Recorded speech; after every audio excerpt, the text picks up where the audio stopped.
Hey guys, Chris here at TT120. Now this is just a little quickie to cover the arrival of the original HST Intercity liveried Class 43. Okay, now I'm not going to do an unboxing because I did that with the executive livery, and there'll be a video at the end of this video that you can go back if you haven't already seen it. Right? So I won't do an unboxing. I'll do an end of box though. There you go. Here's the details. All right. Now, strange one. This one. I got emotional when I opened it up. I don't think I've ever. Yeah, I got a bit emotional. I had a bit of a wetty. It brought back so many memories of being 10 and having, that was the only brand new train I'd ever had as a child. Everything was always second hand or scratch built by my father. It was the only brand new one, only one I ever got for Christmas in a full box with everything. Yeah, I kind of got, Jimmy had to cut it and so we're not going to use it. But today's little video is all about the fact that a number of people have been contacting me via my Facebook page and via Messenger, asking me to help clarify why they need two decoders. Do they need two decoders? What can consist and what can't consist? So this is really just a very simple explanation video, trying to make it easier to understand. Okay, so we'll start from the top. DC. Now, if you're running DC, the loco obviously doesn't need decoders or HM7000. It will, the lights front and back will switch between white and red LEDs depending on which way the loco is driving. That's because your controller switches the polarity when you go reverse or forward. It switches the polarity of the track. So, and the LEDs only work with the voltage going one way. So the red set at the back will come on if it's driving in that direction. The white set at the back will come on if it starts driving that direction. And that's because the polarity in the track has changed. Now remember that because it's helpful to actually understand what's happening with HM7000 Bluetooth control. But we're going to stop for a second. We'll go to DCC. Now DCC, you have decoders in, and you can, and now all the information comes through the track. Actually, you know what? Let's forget DCC, because if you've got that far, then you don't need to worry about any of this stuff. Let's just stick with the simple stuff. Let's stick with the basic, because all the questions have been coming from people who have bought TT120 sets and want to use the HM7000 app, and then they don't have a DCC system to go onto, and they don't want to use DC. They want sound, but they want lights, and they want action, and they want to use it on their app. Fine. So they're what we're going to focus on. All right, Jim? Okay, fine. Okay. So the driving vehicle, the one that has the electric motor in, obviously needs a decoder.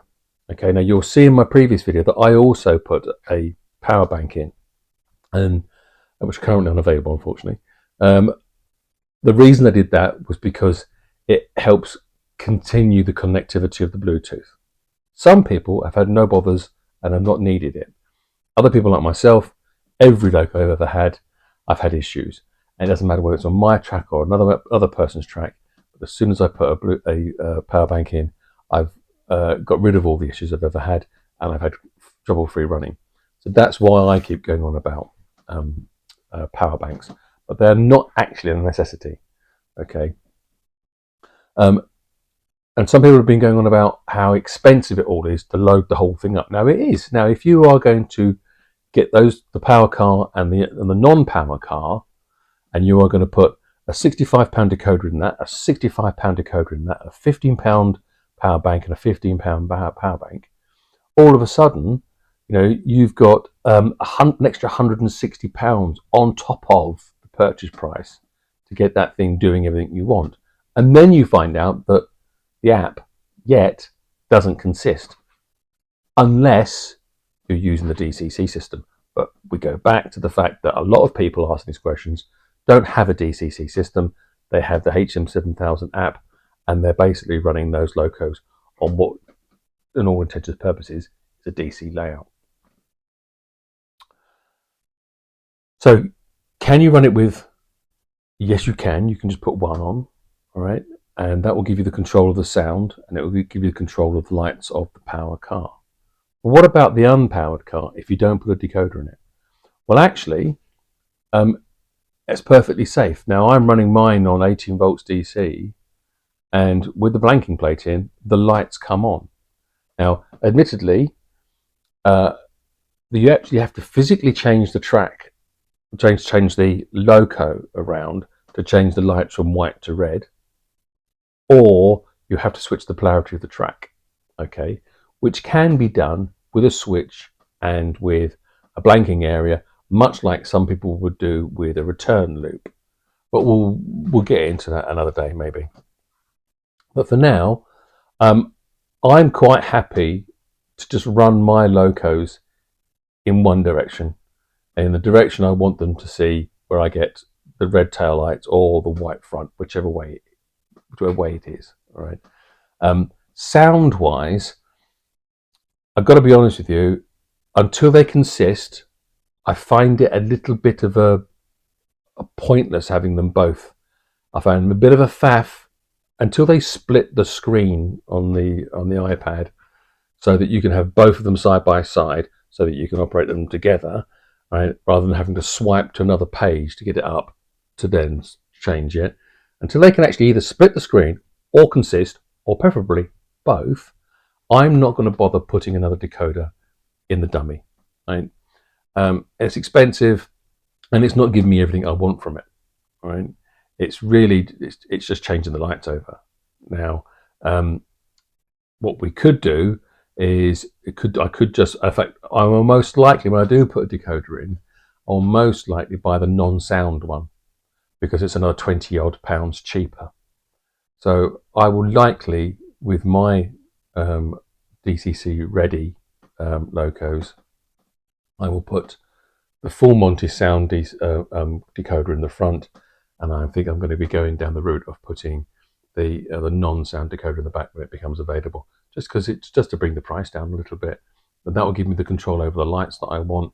I'm not bothered about the sound, because to be honest, perfectly honest with you, I've turned mine all down because it was just too loud having, especially when you have, if you've got, as I now have, the original 125 and the Era 8 Intercity, so the Era, was it Era 8?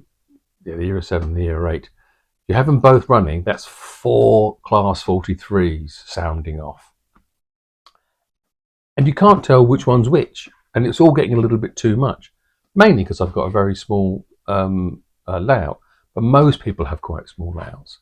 So you can, if you've got deep enough pockets, yeah, you can buy the full decoders for both of them, the power banks, everything, have all the sound.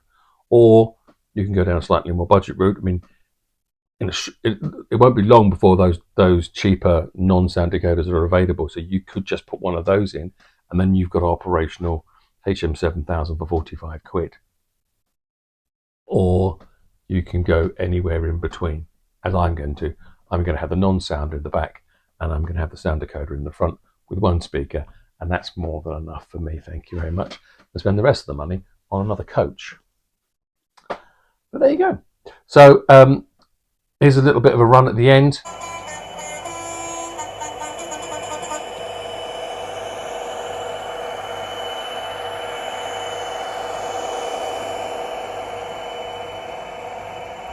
Isn't much. Now, if anyone's kind of disappointed that we're not doing a episode 8 of Camelot build, don't worry, that's coming out as well.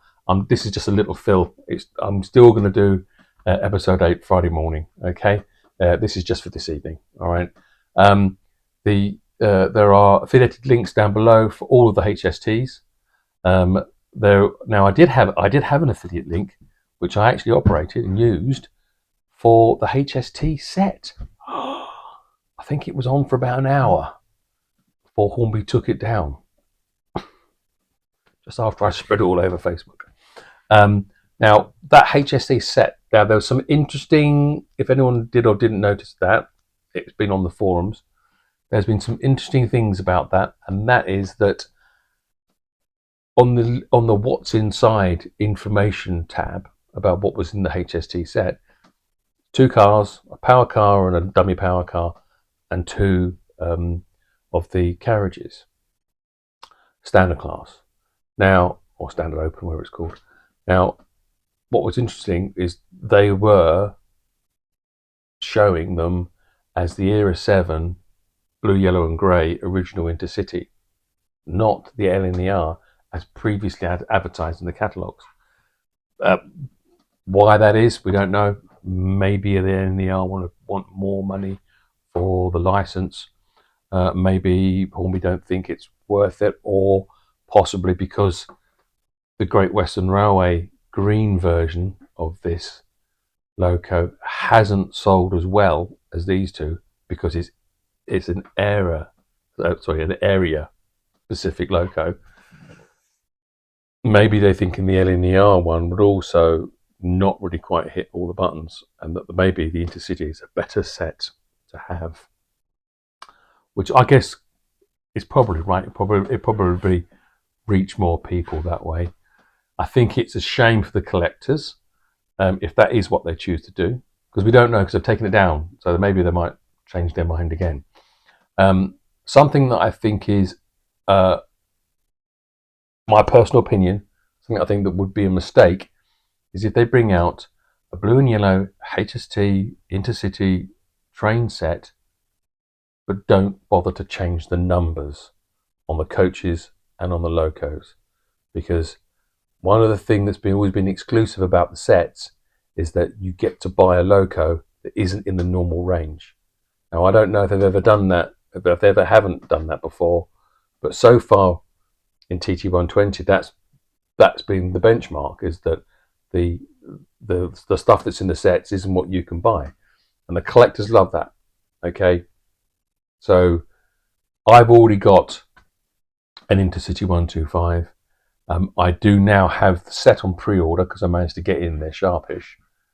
If I get to the point where it's actually been advertised and they say it's going to come out and they've got everything's up and running, I presume it's going to happen after April, because I think they want to hang on to as many reveals as possible. You know, why not? If it comes out that it is exactly the same loco that I've already got, then all I really want is the box. So I may as well cancel the order and wait till someone sells a box on eBay for 20 quid. You know, I'm not going to buy another exactly the same loco. Unless I respray that one. But then I don't want to respray that one. If I was respraying anyone, I would get hold of the Great Western Railway Era 11 one and respray that, because that's the more modern version. And there's a whole bunch of liveries that are in that style, as opposed to these earlier ones. These are the only liveries. Well, there's one or two variations, I think, but they're only variations of the theme. They're not starkly different. Anyway, that's enough rambling on. I hope you've enjoyed. I don't know, enjoyed. Hopefully, I've made it kind of clear. Or maybe it's as clear as mud. I don't know. But the answer to the original question is yes, you only need one decoder. Yes, the lights do work on the non-dummy car, using that when you're using HM7000 for everything else, but they are track polarity restricted. So in other words, you actually physically have to pick the train out round and turn it round, unless you want to flick a switch and change the polarity of that particular lane that they're on, which HM7000 will still deal with, no problem. You'll just, the direction on your app, you'll have to remember that you have to change which direction button you're pressing, because the polarity will change on the motor. But apart from that, there'll be no difference. So anyway, please don't forget to like and subscribe, ring the little bell. Jimmy's now telling me that he's putting a little skit on the end of this, so the videos would normally be here and here, and now in the video at the end.